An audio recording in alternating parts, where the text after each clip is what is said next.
हाँ जी, वाहिगुरु जी का खालसा, वाहिगुरु जी की फ़तेह। कैसे हैं आप सब? होप आप सब बहुत अच्छे होंगे। महाराज जी की कृपा सब पर है। तो आज सबसे पहले ना बात करेंगे हम टीनेज बच्चों के बारे में, जो कहीं बीच में हमारा एक टॉपिक ये वाला रह गया था। जो ये वाली एज होती है, जैसे मैंने आप लोगों को बताया था कि इस पे तो इस एज में हार्मोन्स ही अपना काम बहुत ज़्यादा कर रहे होते हैं। तो इस एज में हमको बच्चों को समझना और समझाना दोनों बहुत ज़रूरी हो जाता है ना। इस एज में सबसे बच्चों के फ्रेंड तो बनना ही बनना है हमको। एक फ्रेंड की तरह हमें बच्चों से बात करनी है कि बच्चों को हर तरीके से समझाना है। क्योंकि क्या होता है कि ये एज होती है ना, इसमें बच्चे बहुत ज़्यादा सोचने लग जाते हैं। तो हमें उस तरीके से बच्चों को समझना और समझाना पड़ेगा इस चीज़ को लेकर, हर एक चीज़ को लेकर। जैसे सपोज़ करिए कि अगर बच्चों के जब साइंस में या कुछ भी सब्जेक्ट्स में ऐसे चैप्टर्स आते हैं, है ना, जिसमें कि बच्चों को खुल के समझाना चाहिए ना। अगर हमने उस पे नहीं, हमने पेरेंट्स एज अ पेरेंट हमने नहीं समझाया, तो वो बच्चा बाहर से समझेगा। और बाहर में समझने के लिए कोई दूसरे किसी भी तरीके के वर्ड्स का इस्तेमाल करे जो सही ना हो, उससे बेहतर है कि हम खुद ही अपने बच्चों को उस चीज़ के लिए समझाएं, खुल के बताएं उस चीज़ को लेकर, है ना। जब बच्चों के बॉडी में हार्मोन्स चेंज हो रहे होते हैं, जब बच्चों की बॉडी में चेंजेस आ रहे होते हैं, तब हमें खुल के उनको उसके बारे में समझाना चाहिए कि अभी आपकी बॉडी में ये चेंजेस आ रहे हैं, अब आप ग्रोइंग हो तो ये चीज़ होना है ना, ये चीज़ होगी, चाहे वो लड़की हो चाहे वो लड़का हो। तो आप लोगों को अपने बच्चों को इस चीज़ को लेकर समझाना होगा कि इस तरीके से आपके साथ हो रहा है और ये नॉर्मल है, ये होना है। तो इसमें झिझक वाली कोई बात नहीं है, ये सब बॉडी का पार्ट है और ये होता है। तो जो पेरेंट्स कहीं ना कहीं झिझक कर जाते हैं या समझाते नहीं हैं या उस टॉपिक पे बात नहीं करना चाहते हैं, वो चीज़ मुझे लगता है शायद गलत होती है। क्योंकि क्या होता है, जो चीज़ बच्चों को घर से नहीं मिलती ना, बच्चे बाहर ढूंढते हैं। जैसे घर में अगर उनको समझाया नहीं गया तो वो बाहर समझने की कोशिश करेंगे, और बाहर किस वे में समझाया जा रहा है, क्या कैसे प्रेजेंट करा जा रहा है, आपको नहीं पता, है ना। पहली बात तो ये। दूसरी बात कि बच्चों के लिए ना कहीं बिल्कुल ऐसे दोस्त बन के रहिए, क्योंकि अगर उसको इस एज में सबसे ज़्यादा कंपनी की ज़रूरत पड़ती है। अगर आपने उसको घर में टाइम नहीं दिया, उसको सबसे ज़्यादा अपना टाइम उस एज के बच्चों को देना ही पड़ेगा। वैसे तो आपको हमेशा ही अपने बच्चों को फ्रेंड बन के रहना है, पर अगर इस एज में भी अगर आपने अपने बच्चों को टाइम नहीं दिया है ना, सबसे काम छोड़ दीजिए। अगर काम पढ़े हैं, कुछ भी पढ़ा है, छोड़ दीजिए, लेकिन पहले बच्चों को टाइम दीजिए, उनसे बात करिए, है ना। और हर तरीके से हंसी मजाक करिए, सब कुछ करिए। ये एज बहुत वो है, इसमें तो बच्चों की सोच पे सोच रखनी पड़ती है, बच्चों के फ्रेंड्स बनने पड़ते हैं, और बच्चों की नज़र पे नज़र रखनी पड़ती है। तो हर एक चीज़ पे ऐसे काम करना ही पड़ता है। तो वो चीज़ सबसे ज़्यादा ज़रूरी हो जाती है इस एज में लेकर, जहाँ तक मैंने एनालाइज़ किया है। क्योंकि एक बेटी की माँ होने हूँ, तो मैंने भी बहुत कुछ ऐसी चीज़ें करी हैं जिसमें कि उसकी ये वाली एज बहुत इजी निकल पाए, है ना। क्योंकि एज अ सिंगल डॉटर है मेरी, तो सिंगल चाइल्ड है, तो वो कहीं लोनली फील ना हो, मैं हमेशा उसकी फ्रेंड बन के रही। उसको सारे रिश्ते, भाई बहन सब मैंने दिए। लेकिन जब टीन एज स्टार्ट हुई तो कहीं ना कहीं मुझे लगा, अब वो बहुत बड़ी एनिमल लवर है, तो मुझे लगा कि अब एक फ्रेंड घर में ऐसा आ जाना चाहिए कि उसको घर में दोस्त मिल जाए, है ना। वो दोस्त क्या, उसका मैंने लेकर आई, हमारी हेवन हमारे घर में आई, वाहिगुरु जी ने अपना फरिश्ता भेजा, वो बच्चा हमारे घर में आया और वो उसकी फ्रेंड रही। तो बाहर बच्चा वो दोस्ती ढूंढे, उससे पहले आप उसको घर में दे दीजिए। घर में ऐसा माहौल क्रिएट कर दीजिए कि उसको बाहर जाने की ज़रूरत ही नहीं पड़े, बाहर वो कुछ चीज़ तलाशे ही ना। तो वो चीज़ सबसे ज़्यादा ज़रूरी हो जाती है, क्योंकि बाहर के लोग किस वे में, कैसी कंपनी मिल रही है, कैसे दोस्त मिल रहे हैं, कैसी संगति हो रही है, और उसके बाद वो बच्चों के मन में या बच्चों के दिमाग में क्या चीज़ भर रहे हैं, वो चीज़ समझना बहुत टाइम निकल जाता है जब तक हमें पता चलता है इस चीज़ को लेकर। तो ज़्यादा बेटर है कि हम अपने बच्चों के दोस्त खुद बने, है ना।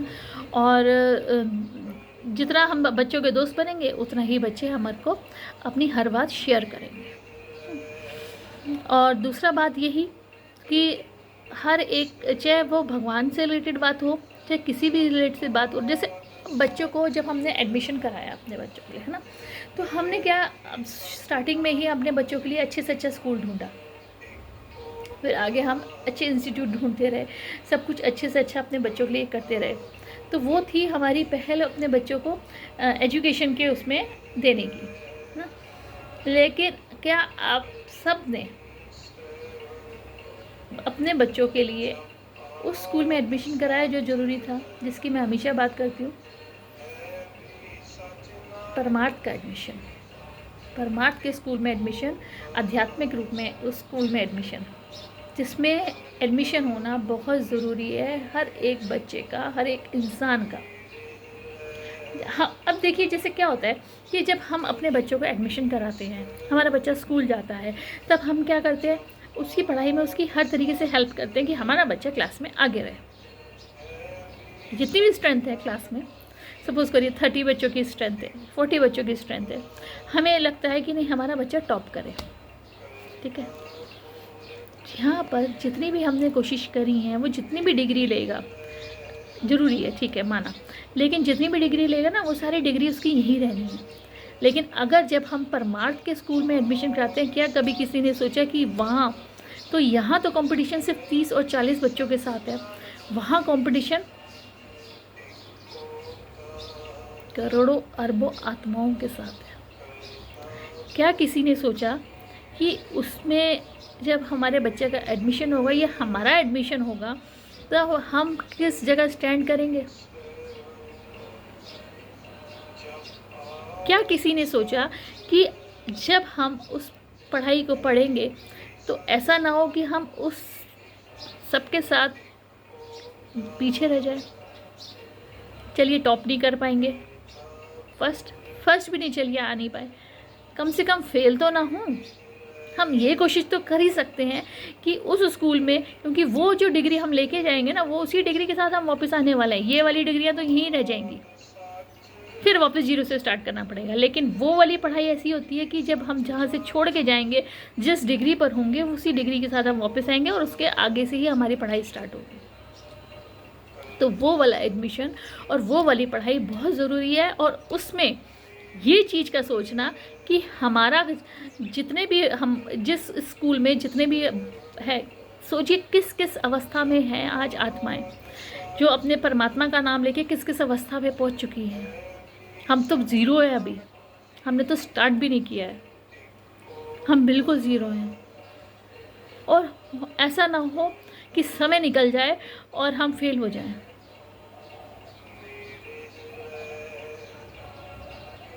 वो रिज़ल्ट बहुत ख़राब होगा।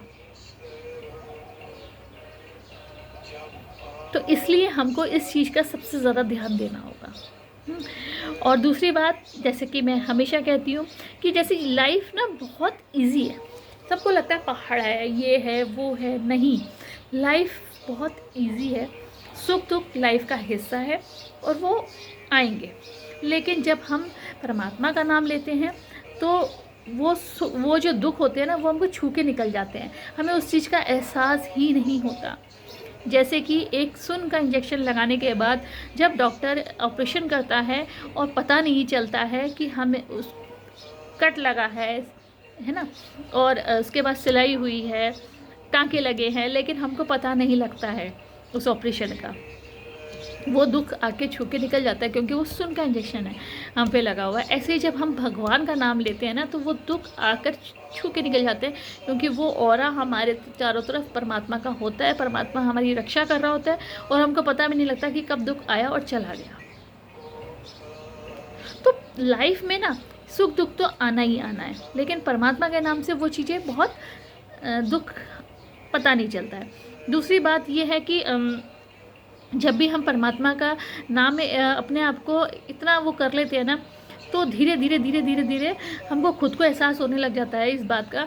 कोई हमें नहीं समझाता फिर इस चीज़ को लेकर, हमें खुद को ही समझ में आने लगती है हर चीज़ हम डे बाय डे खुद ही लर्न करने लगते हैं कि हाँ, आज अपने परमात्मा आगे आगे हमें खुद ही बताते हैं कि जैसे अब लाइफ में क्या है कि कर्म और भगवान का नाम, ये दोनों चीज़ पैरेलल, मैंने आप लोगों को बताया दोनों चीज़ पैरेलल है।